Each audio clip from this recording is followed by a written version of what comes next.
হ্যাঁ বড় দাদা তো চিঠি দেস গো। বড় দাদা চিঠি দিয়েছে এটি? হয় এইটি। কই তুই লিয়ে আসছিস চিঠি? হ্যাঁ নিয়ে আইছি। কি করতে হবে? এটা আমরা তো আর পড়তে পারিনি। না চলো মন্ডল সাহেবের থেকে করে আসি। তো চল চলো। বন্ধু লাগুন গান গাইয়া। ও মন্ডল সাহেব, কি গো বাদি ভালো আছো? আসসালামু আলাইকুম। ওয়ালাইকুম সালাম। কোন যাচ্ছ? বাবু তোমার কাছে তো যাচ্ছি। তাই কি ব্যাপার?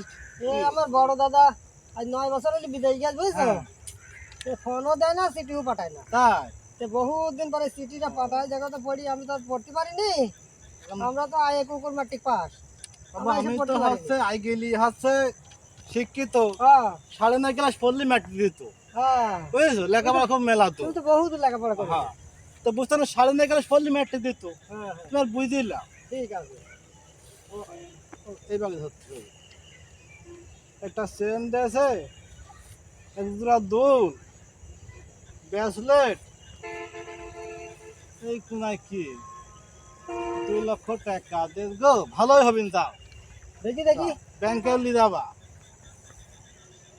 এবার খেলা, এবার খেলা যে কিছুই জানে না রে, খেলা খেলা কি রে? আরে কিছু জানেন ওখানে?